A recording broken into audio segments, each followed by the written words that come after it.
Good morning, it's your crazy old coot here. How you doing? I'm doing pretty good. So I'm going to start off with some channel news. First thing is I'm retiring at the beginning of July from my day job.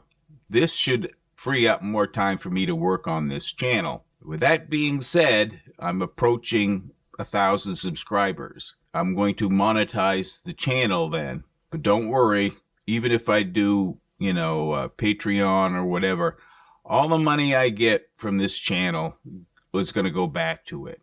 Either new equipment or whatever.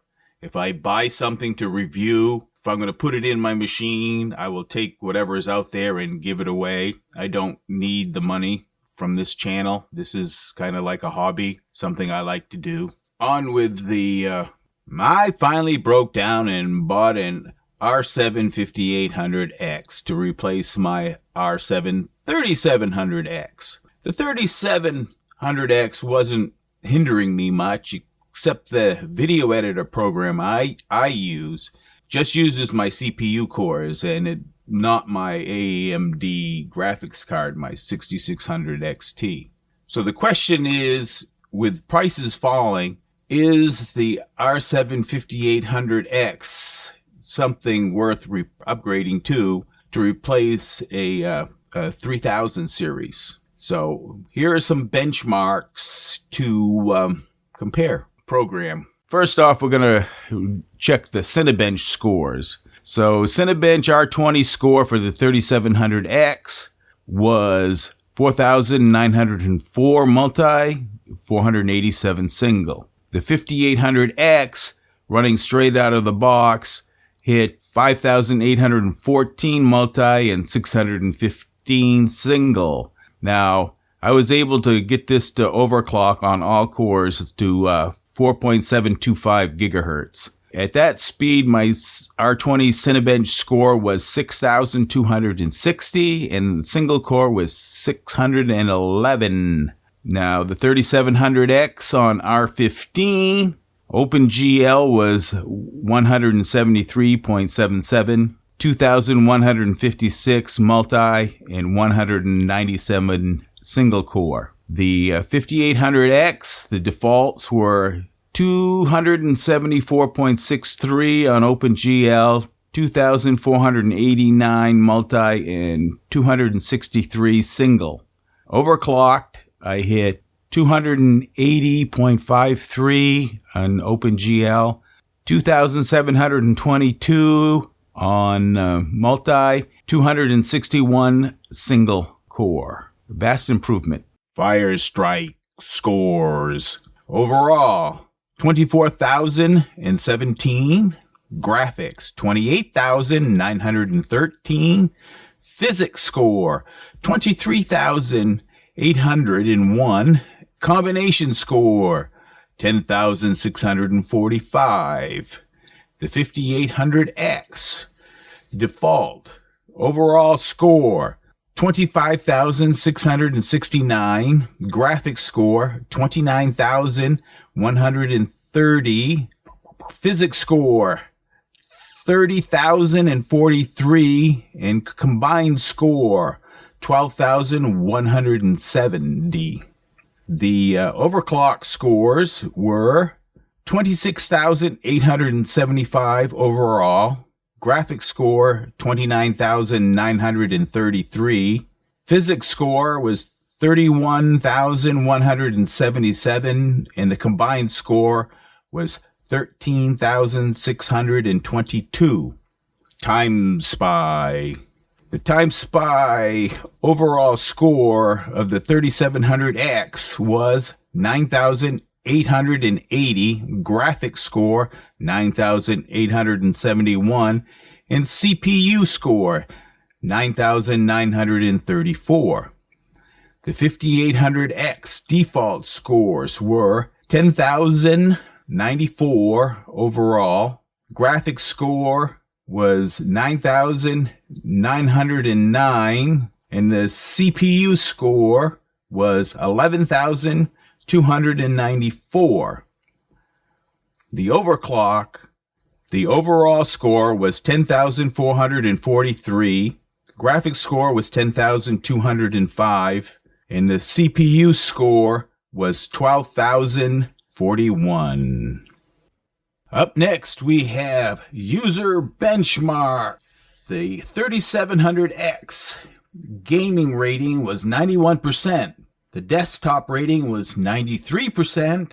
And the workstation rating was 95%. The 5800X default were 110% gaming, 107 desktop, and 111 workstation.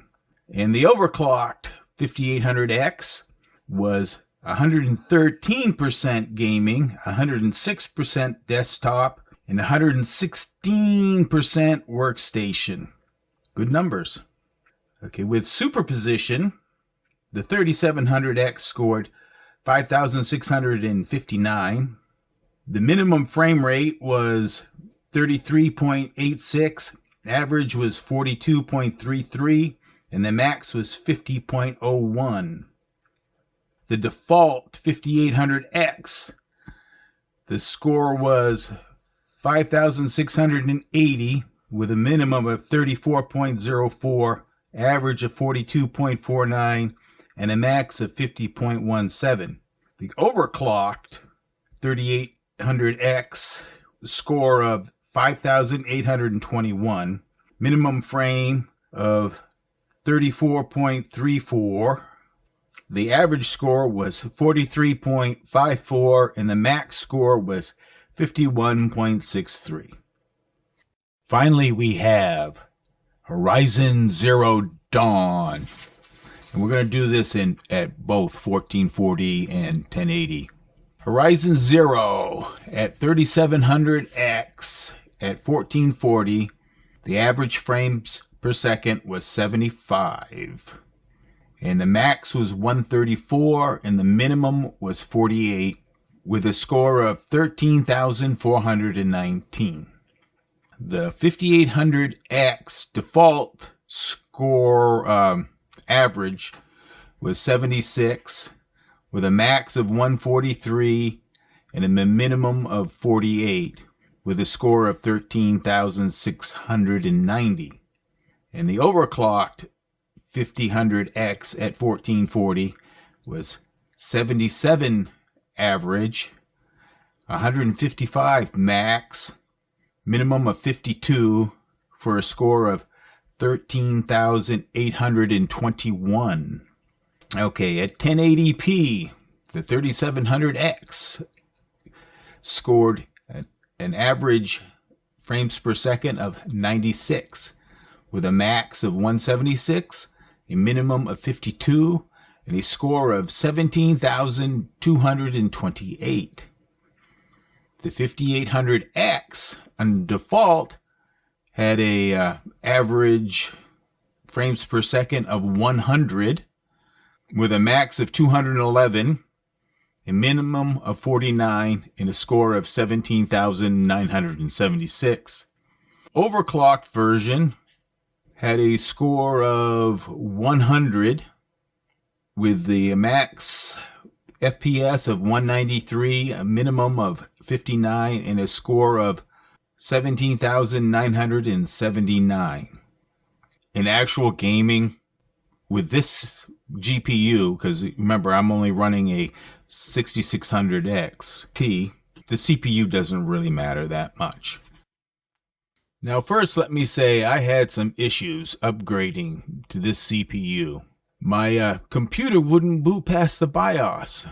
Turns out that my BIOS switched from CAS to UEFI boot, and my boot drive being a CAS, the BIOS didn't see the boot drive, so it just went to BIOS. So I had to change that in the BIOS. I finally figured that out. The other issue is, and this is anytime I do a major upgrade to this system, the BIOS turns the Dram Voltage down to 1.2 volts, and thus it goes to absolute minimum speed, and I have to put that to 1.4 volts. And when I did that this time, amazingly, Dram went to its rated speed of 3600. On the 3700X, it would only go to up to 3400, and with fairly loose timings. With this, the 5800X, not only does it do 3600, it also does it with better timings. I think that helped a lot in a lot of these scores. I also have issues with this version of AMD Ryzen Master. It keeps losing the driver, it seems, because I'll have it running for a while. Basically, what I have to do is uninstall Ryzen Master, uninstall the GPU software, install Ryzen Master, clean the registry, reinstall Ryzen Master, get it working, and then put the AMD GPU software back on, and it will work for a day or two, and then Ryzen Master all of a sudden can't find the friggin' driver.